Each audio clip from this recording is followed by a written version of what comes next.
I hear it. Listen, Yeah. let's get half volley in the conversation. Big up, bro. Big up. Yo, Every big single up. time. You know what I'm Big up saying? North, Always man. enjoy Well, you well. jumping on because I know Yeah, you, yeah. you always slightly have a different perspective to us. So, what's your thoughts of today, bro? Yeah, now big up North, big up the panel. Obviously, yeah, I saw you lot having a conversation. I don't look after that performance, yeah. I don't know how any Arsenal fan can have any complaints. That was a solid performance against an extremely difficult team in a difficult ground that historically we've always had problems. Way before Arteta. Way before Arteta. We used to go to Newcastle, be 4-0 up, and draw 4-4. So this is going back in history, right? And you've seen that performance. And for me, this game proves why Arsenal are going to find it extremely difficult to win the Premier League, because that penalty should have stood. That was pure fuckery, right? Let's call it out when we see it. That should have been a penalty. It was not a clear and obvious error.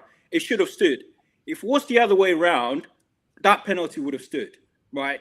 So these are the factors that Arsenal are fighting against. We know that a majority of PGMOL and the Northern are all from up north, right? That's what a lot of fans don't see. The makeup of the refereeing body in England is largely from the north of England, right? And they favor northern teams. And it's been happening for years, right? So we've had a penalty. That keeper probably should have been sent off. We should have played against 10 men. I don't know the rules these days. I get confused. I struggle to keep up. But as far as I know, that should have been a penalty. It should have stood. There's no guarantee that we would have scored that penalty, but we were playing good enough to score. Trossard struck the post, I think, a couple of minutes later. We're all over Newcastle, right? So for me, I'm looking at that performance. I'm looking at that result, and I'm listening to you guys. I'm thinking, God, can you guys not be happy for once? Do you know what I mean? Okay, can I say something to what you just said? First of all, just because I'm not smiling doesn't mean I'm not happy. Second of all, just because I'm not saying everything is amazing doesn't mean I'm not happy with the result. Third of all, I've kept on saying that the first 35 minutes we were the dominant team, which we were. When we got a goal, when we conceded a goal, the performance dipped. And I wanted it to continue the way that we were dominating. Like you said, Trossard hitting the post, Eze providing chances for Gyökeres. Gyökeres getting into the box and getting opportunities that a couple of them he should have buried. I actually was very happy with how we started. I was very happy with the intent. I've been asking for this manager to start games the way we intend to end them, which is to go out there and win and get the 3 points. Now, with all that being said, and all the praise I can give for the way we played for 35 minutes, it's not moaning to also look at things with a critical eye and also say there were certain things I'd like to be improved upon, i.e., even though we were great in open play, we still depended on set pieces to score and get us over the line. We've been playing for set pieces and scoring and winning games by set pieces for the last year or two, and it's not led to any major honors. I'd like to see this team play the way we played for 35 minutes, for 90 minutes. I think when this manager's overhauled his whole team, has been able to go out there, break transfer records and bring players like Gyökeres and Eze that we were calling for last season, I should be seeing better football overall. This approach of playing for set pieces is exactly why we dropped points against Liverpool and Man City. I don't think that that's unfair. Two things can be true. You can be happy with the result, which we are. We can be happy at the fact that we went into this game, Liverpool dropping points. Yeah, I'm saying Man United dropping points, Chelsea dropping points. And normally last season, how did we buckle? We buckled when Liverpool gave us an opportunity, drop points, and we didn't capitalize. So I'm happy that we capitalized today. I'm happy about that. What I'm saying is, you can't consistently play for set pieces, and this manager's given himself enough rope to prove that. So I'd like us to be better in open play. What we've seen is Eze is way more effective in the number 10 than Odegaard. So play him consistently in the 10. There's no surprise that Eze scored a goal against Port Vale. He played in the 10. Eze, even when you play him on the left, even though I still think he's more effective as a 10, he got an assist against Forest. This guy's been moved all over the place. Gyökeres, this is a striker that we called for.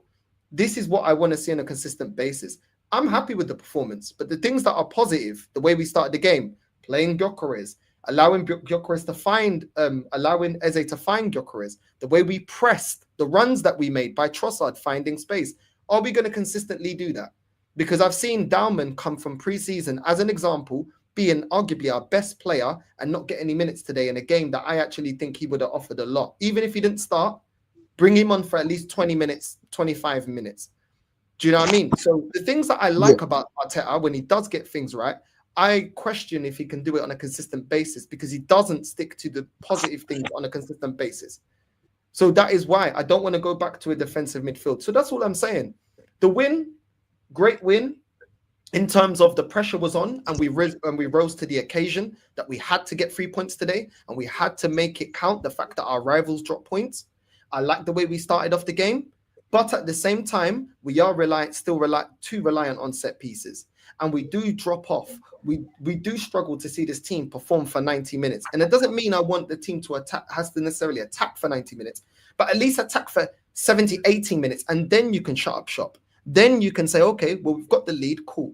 The way we played in that second half, the way we came out after that goal, I'm sorry, bro. There was crosses that weren't finding their man. We was aimlessly passing, losing the ball, putting ourselves under pressure sometimes where we didn't need to, even though Newcastle didn't offer much.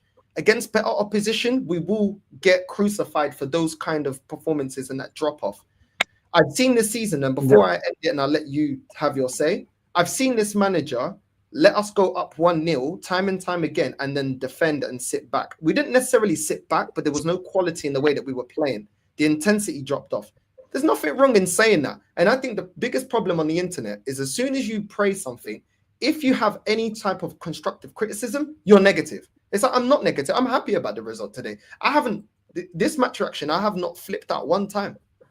So I'm not angry, but I'm just saying there's things that can be improved, because I'm yet to be proven wrong. Every time I say we haven't had a 10 out of 10 window in previous years, you can't play for set pieces, the approach is too defensive, this manager runs out of tactics, I've been proven right. So what I'm saying is, I want this manager to improve. I want this manager to consistently make the right decisions. I don't like the approach we had against Liverpool. I don't like the approach we had against Man City. Today, there was much more improved, but there's still room for improvement. And these things, the chemistry between Eze and Gyökeres should have been established in pre-season. But now we're doing it now. And that's why it looks a bit disjointed at times. So that's all I'm saying. Take away the good from this game and continue it on to the next game. I don't think there's anything wrong with saying that. Yeah, no, look, North, I don't disagree with you at all, because that's an honest assessment you've just gave. Yeah, it's constructive, what you've just said, and it's hard to disagree with. I do agree, though, when we win games, there's a tendency to gloss over some of the imperfections in the game and some of the things we did wrong. So I don't disagree with you.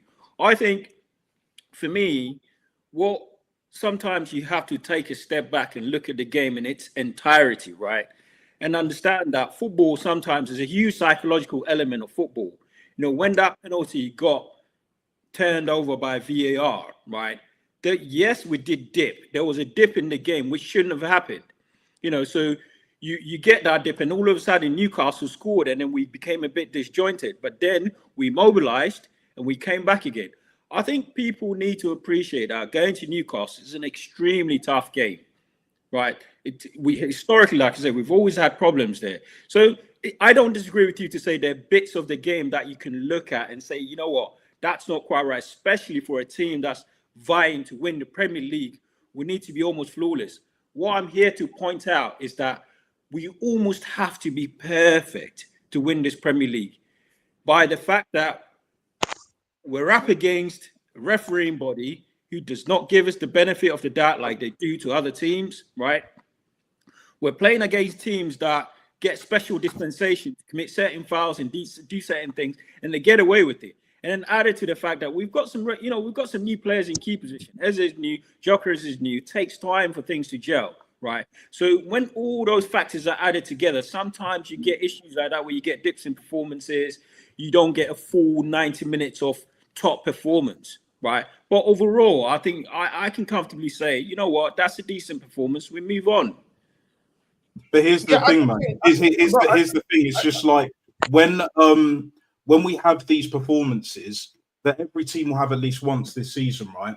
You also got to bear in mind, like, we're still technically in September, so it's still kind of the start of the season. When it gets to crunch time, March, April, May, when we really need a win and things don't go our way, refereeing decisions, whatever, right? You know, the opposition want to play dirty. It is what it is. Are we still going to do enough to get over the line to find a way during them periods where previously we've always felt short? But that's yet to be seen. That's yet to be seen. You can't project what happens previously to this season. We've got a totally complete outfit. We brought in players who bring a different facet to the game that we play. We've got Eze, we've got Gyökeres, who's an out-and-out striker. I thought he worked his socks off today and actually should have had a goal, right?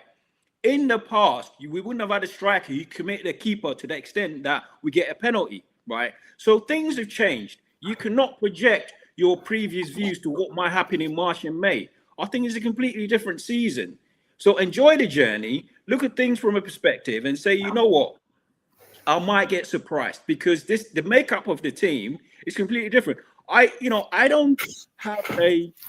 don't have an issue with people who are steadfast in their belief that Arteta is done and he needs to leave. That's your prerogative. But you cannot make a compelling argument, look at this team and say, I know what's going to happen in March. You can't, because it's completely different. Why not? We've seen it for the past 5-6 years. No, you haven't. We haven't had a number 10 like Eze. We haven't had a number. Yeah, we did. Odegaard was number 10. The same place. It doesn't matter. This manager has shown time and time again, whoever he picks, that we always fall short. So, if let's say, for argument's sake, you're right, things do change, we get better, and when it comes to crunch time, and then we get to a point where we've won, let's say, a couple of trophies, we won the League Cup and the league. Cool. Fair enough. I will be the first to hold my hands up and be like, you know what? Fair enough. Fair enough. You've got over the line because we need trophies. We've been starved of trophies. Okay, but do you want to? Hang on. Let me land. But if I'm right and others that align with the kind of shit that I'm saying, and we fall short again, when he doesn't play the likes of Eze and Gyökeres as an example consistently, or even if he does and we still fall short, then what? I think that's fair. I don't think that's uncalled for. You're talking about half Ollie. I think you're talking about we've got a different team from what we had. So let's compare to this season. This season we had Dauman, that was our best player in pre-season, barely gets a game.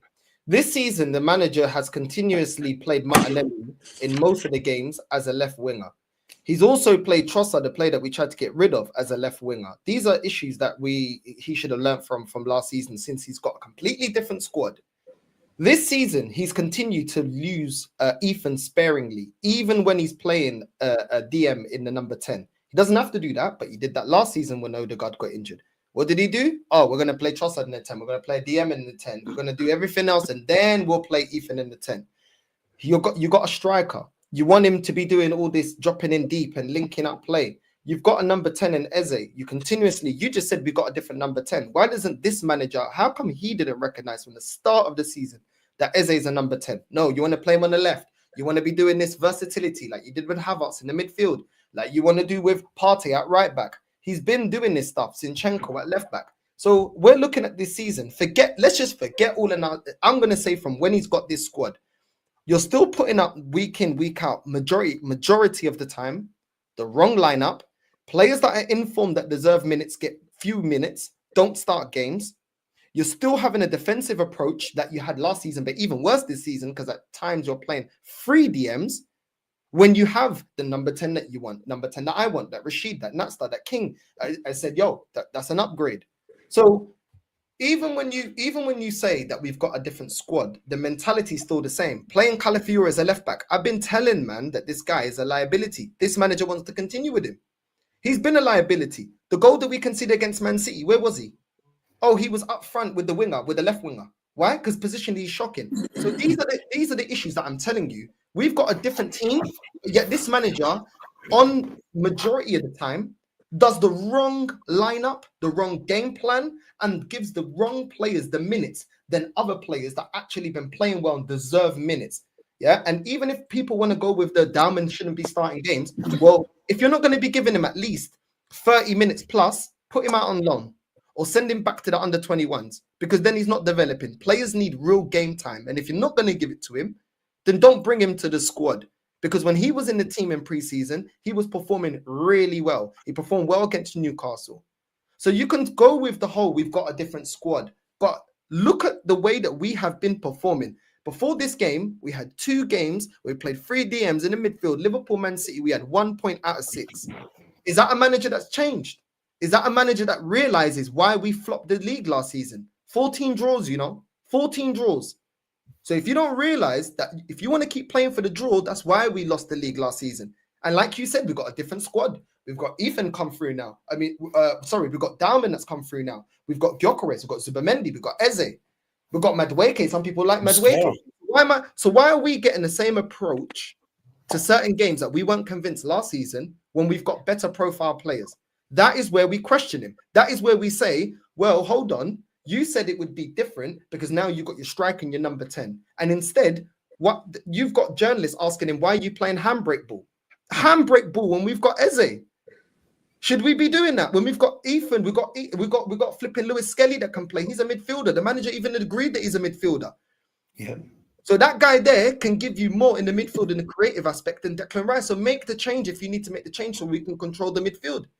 You've got better players at your disposal, but you're still making the same kind of cowardly, scared approach of not going into games on a consistent basis. Because today we did on a consistent basis to go and win it. And we can't sit here and say, why are we playing like this with the players that we've got? Oh, but look at what did your manager say? Oh, but look at what it worked against Athletic Bilbao. Respectfully, do Athletic Bilbao spend the money that we do? Was Athletic Bilbao favourites going into that game? So who's going to win that game regardless? Did it work against Liverpool? Did it work against Man City? No, it didn't. So that is why we're criticizing him, bro, because he's got better players and the approach is still wrong. The mentality is wrong and the setup is wrong on a consistent basis, bro. I don't think it's hard to understand that, bro. It's not about it's all different. We're seeing the same deficiencies from last season within the way that he's setting us up, bro. And I think that's completely fair to say about this manager.